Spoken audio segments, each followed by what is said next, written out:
Grow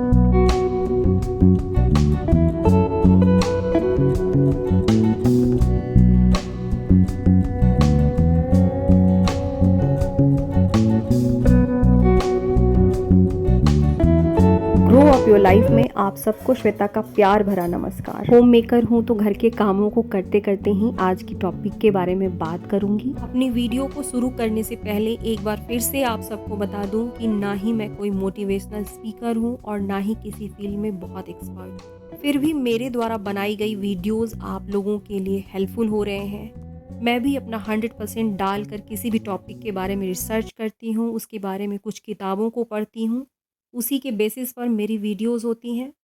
आज की हमारी टॉपिक है ओवर थिंकिंग को कम कैसे करें। इस पर मुझे एक कमेंट आया था, उनकी कमेंट थी दी मैं ओवर थिंकिंग से हार चुकी हूँ। हमारी आज की टॉपिक यही है।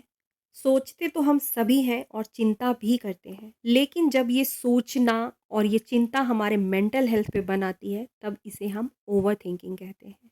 एक और एग्जांपल देती हूँ, हमारी जो नॉर्मल थिंकिंग होती है जब बहुत ही ज़्यादा होने लगती है और इसकी क्वालिटी ऑफ थॉट्स भी हमारे बस में नहीं रहती है, हमारे मन में कुछ ऐसे विचार चलने लगते हैं जिससे हम परेशान होने लगते हैं।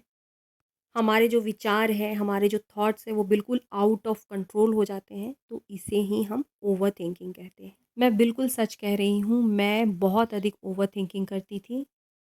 ओवर थिंकिंग के कारण मुझे मेंटली और फिज़िकली बहुत अधिक प्रॉब्लम थी। और मुझे उस समय तक ये भी नहीं पता था कि जिस तरीके से हम अपने माइंड को ड्राइविंग सिखाते हैं, इंग्लिश पढ़ना सिखाते हैं, हिंदी पढ़ना सिखाते हैं, ठीक उसी तरीके से इसे सही तरीके से सोचना भी सिखा सकते हैं। वक्त लगता है लेकिन इंसान के लिए कुछ भी पॉसिबल है। कुछ पॉइंट्स है जिसे मैं शेयर कर रही हूँ, जिसे मैंने फॉलो किया है और मुझे पता है कि जिनके लिए मैं ये वीडियो बना रही हूँ, जो मेरी वीडियो को देख रहे हैं, उनके लिए भी ये हेल्पफुल है। आज भी मुझे जब लगता है कि मैं किसी एक पॉइंट को लेकर के उसके बारे में बहुत अधिक सोच रही हूँ, ओवर थिंकिंग कर रही हूँ, तो सबसे पहले शांति से एक जगह बैठ करके ब्रीदिंग एक्सरसाइज करती हूँ। करके देखिए, बहुत बेनिफिशियल होता है। ये जो ब्रीदिंग एक्सरसाइज होती है, इसमें हम अपना पूरा फोकस अपनी सांसों पर लगाते हैं। उसके बाद उस थॉट के बारे में सोचती हूँ कि कौन सी ऐसी थॉट है जो मुझे डिस्टर्ब कर रही है, मुझे परेशान कर रही है। जिन लोगों को भी ओवर थिंकिंग होती है, सबसे पहले मन में एक विचार आते हैं, उसके बाद उसी की लंबी चेन बनती चली जाती है। उसी थॉट से रिलेटेड हमें बहुत सारे थॉट्स आने लगते हैं।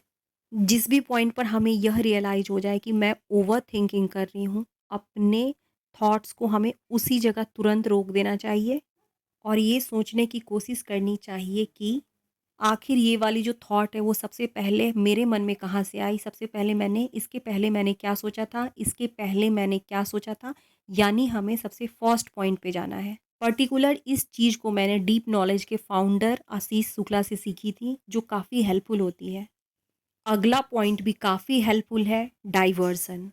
हमें जैसे ही जिस पॉइंट पे भी पता चले कि हमें ओवरथिंकिंग हो रही है, हम ओवरथिंकिंग कर रहे हैं, मन को भटकाने की कोशिश करें। हम किसी भी तरीके से अपने मन को भटका सकते हैं, किसी से फ़ोन पर बात कर सकते हैं, कुछ गाने सुन सकते हैं, अपने किसी फैमिली मेंबर्स या किसी फ़ेवरेट पर्सन को कॉल कर सकते हैं, किसी दोस्त से मिलने जा सकते हैं या उसे घर पे बुला सकते हैं।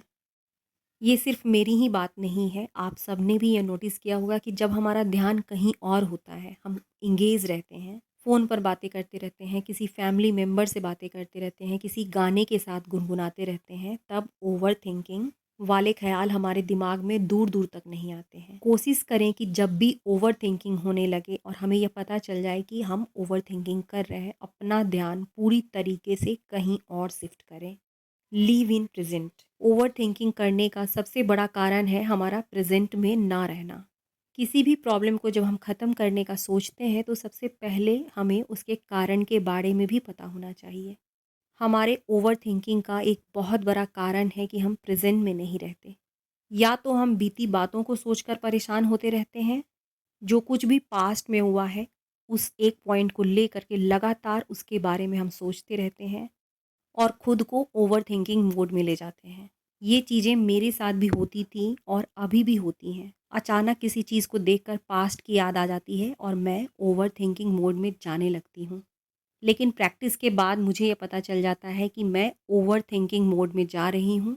मैं वहीं पर खुद को स्टॉप करती हूँ, अपने आप को कमांड देती हूँ कि अब इसके बारे में मुझे और अधिक नहीं सोचना है। इसी तरीके से हम फ्यूचर की चीज़ों को भी लेकर ओवरथिंकिंग करने लगते हैं। मेडिटेशन दुनिया की सबसे अच्छी टेक्निक होती है प्रेज़ेंट में रहने की और ओवरथिंकिंग को कम करने की। मेडिटेशन का मतलब ही होता है अपने ध्यान को एक जगह पे केंद्रित करना, किसी एक जगह पर लगाना। अपने मन को एक जगह पर केंद्रित करने के बहुत से तरीके होते हैं। हम अपना पूरा फ़ोकस अपनी साँसों पे रख सकते हैं, लेकिन इसकी थोड़ी-सी प्रैक्टिस करनी होती है। चाहे हम किसी भी रिलीजन से क्यों ना हों, जब हम मंत्रोच्चारण करते हैं, हमारा मन शांत हो जाता है, हमारा पूरा फ़ोकस एक जगह पर आ जाता है। इसी तरीके से नेचर के बीच में रहना, खुली हवा में जाना, ये सारी चीज़ें हमें ओवरथिंकिंग के ज़ोन से निकालती हैं।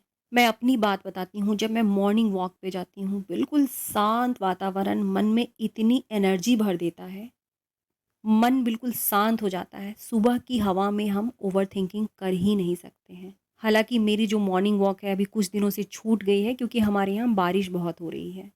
स्टे बिज़ी, इस बात को मैंने नहीं कही है बल्कि हमारे बड़े बुज़ुर्गों ने कही है कि खाली दिमाग शैतान का घर होता है। हम सभी इस बात से एग्री करेंगे कि जिस दिन हम खाली बैठ जाते हैं, हमारे दिमाग में बहुत से थॉट्स आने लगते हैं। उनमें से अधिकतर थॉट नेगेटिव ही होते हैं और इस वजह से हम ओवरथिंकिंग वाले ज़ोन में चले जाते हैं और ये ओवरथिंकिंग किसी और को नहीं, सबसे अधिक हमारे लिए ही हार्मफुल होती है। इसलिए खुद को बिज़ी रखिए। बिज़ी रहने का कोई भी कारण नहीं मिल रहा हो तो उसे ढूँढने की कोशिश कीजिए। ज़िंदगी हमारी है और साँसें भी हमारी हैं, तो इसे सही तरीके से जीना भी हमारी ज़िम्मेदारी है। यदि सच में हमें ओवरथिंकिंग और बहुत सारी मेंटल इश्यूज़ से बचना है तो हमें खुद को बिज़ी रखना ही होगा। एक्सेप्टेंस यानी चीज़ों को स्वीकार करना। किसी और के लिए नहीं, खुद की खुशी के लिए जो जैसा है वैसे ही उसे स्वीकार कीजिए। पास्ट बहुत बुरा था, उसे वैसे ही स्वीकार कीजिए क्योंकि उसे बदला नहीं जा सकता है। फ्यूचर हम में से किसी ने नहीं देखा है। प्रेज़ेंट में जो है, जैसा है, बस उसे एक्सेप्ट कीजिए, उसे स्वीकार कीजिए क्योंकि चीज़ों को जब तक हम जो जैसा है वैसे उसे एक्सेप्ट नहीं करेंगे, ओवरथिंकिंग मोड से हम हट ही नहीं सकते हैं। Start writing and express yourself, ये एक चीज़ है जिसे थेरेपी देने वाले लोग भी हमें बताते हैं। जब हम अपने मन में किसी बात को दबाते रहते हैं, उसी के बारे में सोचते रहते हैं, ओवरथिंकिंग करते रहते हैं, तो यही थिंकिंग बहुत बड़ी-बड़ी बीमारियों के रूप में हमारे सामने आती है। इसका सबसे सिंपल सा सॉल्यूशन है, चीज़ों को लिखें। किसी से नफ़रत है, गुस्सा है, प्यार है, सब कुछ लिखें। लिखना एक कमाल की थेरेपी होती है अपने माइंड को कंट्रोल करने के लिए, क्योंकि हर बार हमें लोग नहीं मिलते अपने मन में चल रहे विचारों और उलझनों को बताने के लिए, और शायद अपने मन की बातें हर किसी को बतानी भी नहीं चाहिए। तो करे क्या? Start writing. मन में जो भी बातें हैं उन्हें पेपर पर लिख देने से मन हल्का होता है। लिखते समय हमारा सारा फोकस लिखने पर होता है और बिना किसी डर के हम अपने आप को एक्सप्रेस कर पाते हैं। मैं अपनी बात बताऊँ तो मैं चीज़ों को बहुत लिखती हूँ। ये बातें मेरी फैमिली मेंबर्स को बहुत अच्छी तरीके से पता है। बातों को लिखते वक़्त कुछ ऐसी चीज़ें भी हो सकती हैं जिन्हें हम किसी को बताना नहीं चाहते हैं। बिल्कुल सिंपल सा सॉल्यूशन है, उन चीज़ों को लिख कर पेपर को जला दें। चीज़ों को इस तरीके से पेपर पर लिख देने के बाद मन बिल्कुल शांत हो जाता है, बहुत शांति मिलती है। ओवरथिंकिंग को रोकने का एक बहुत अच्छा तरीका यह होता है कि जिस जगह पे भी हम बहुत अधिक देर गुजारते हैं, जिस जगह पे हम बहुत अधिक रहते हैं, उस जगह पे इस तरीके के कोटेशंस को लिख कर के चिपका देना। जैसे कि मैं अपनी बात बताती हूँ, मेरा ज़्यादातर समय किचन में बीतता है। मेरे किचन में बहुत सारे पॉज़िटिव कोटेशन मैंने लिख कर के चिपका दिया है, जिसे पढ़ने के बाद मेरे अंदर वो फीलिंग रहती है। याद रखिए, हम जो देखते हैं, जिसके साथ रहते हैं, उसके जैसा बनते चले जाते हैं। चाहे सोशल मीडिया हो या पर्सनल लाइफ हो, मेंटल ग्रोथ के लिए अच्छे लोगों को फॉलो कीजिए, अच्छे लोगों के साथ रहिए। और ऐसा नहीं है कि दुनिया में अच्छे लोगों की कमी है, आज भी इस दुनिया में बहुत से अच्छे लोग हैं जो आपके अच्छे दोस्त बन सकते हैं। इसी के साथ आज की वीडियो को ख़त्म करती हूँ। यदि मेरी वीडियो किसी एक इंसान के लिए भी हेल्पफुल होती है तो मेरा ये वीडियो बनाने का मकसद पूरा हो जाता है। यहाँ तक पहुँच चुके हो, मेरी वीडियो में कुछ भी अच्छा लगा हो, हेल्पफुल लगा हो तो इसे लाइक कीजिए। किसी एक के लिए भी मेरी ये वीडियो हेल्पफुल है तो उन तक मेरी इस वीडियो को ज़रूर शेयर कीजिए। इसी के साथ हमारी अब मुलाकात होगी नेक्स्ट वीडियो में।